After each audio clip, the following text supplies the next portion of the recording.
is really to inspire other people.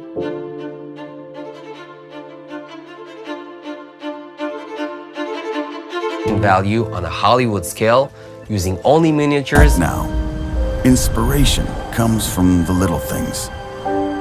A beautiful piece of art. A song you heard.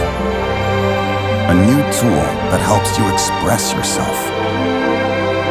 This holiday season, we're giving a free creators pack. The little things that make all the difference. Start creating without limits. So for me, the creative process starts with an idea. I had that thought before, a couple of months ago, to try to recreate sets from movies. It's really fascinating to see if it's possible by yourself from a small city in Sweden. So I thought to myself, okay, let's do it. Hollywood on a table. My name is Sebastian Jörn, and I'm a self-taught filmmaker from Sweden. And I started creating miniatures for about 8 months now. So the first step I made to create these 5 sets was to really dig into the original sets and how they were made, to see how I can implement the original set with a miniature version of it.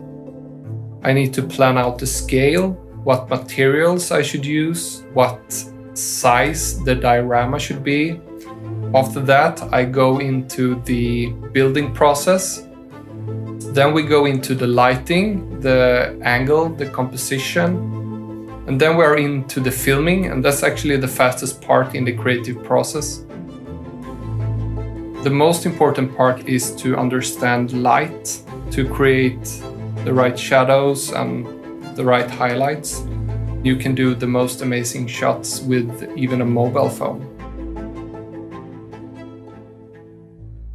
For the Avatar set, I think it's the most complex set I've ever created. I used 4 different LED lights to emphasize the silhouette and the forest as a whole, and as well 4 different UV black lights to emphasize the neon colors and the neon plants to make it look like they're glowing. I used the overlay video assets from Artlist and Artgrid Creators Pack for replicating fireflies over the pond. The idea was to create this kind of iconic canyon cliff. When the visual effects and the practical effects works together, that's when the best results are made. I searched on Artgrid for canyons and then found some footage that I really liked. To make it look real, I used a lot of layers with clouds, both in the green screen area and as well in the foreground and in the different layers. I knew from the beginning that I wanted to create the moon in such a way that the light would reflect from below and create these dramatic shadows.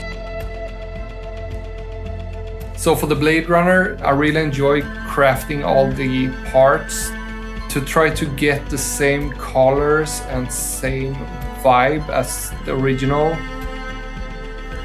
The lava problems revolutionized at least my kind of filmmaking. If you want to go through terrain and houses and between them, you need to have a small form factor lens. I used easily 4,000 to 5,000 individual cuts with a matte knife in the styrofoam to be able to create this kind of harsh glacier feeling of thick wall. It was really fun to create the foreground. It really made the whole wall pop and made a certain depth to the image. The best part of creating miniature sets is really to inspire other people. I want to become a good filmmaker. I want to become a good visual artist. And as well, I want to learn everything there is about architecture and scale and dioramas, and to kind of create a profession that doesn't even exist. So now it's time for me to go and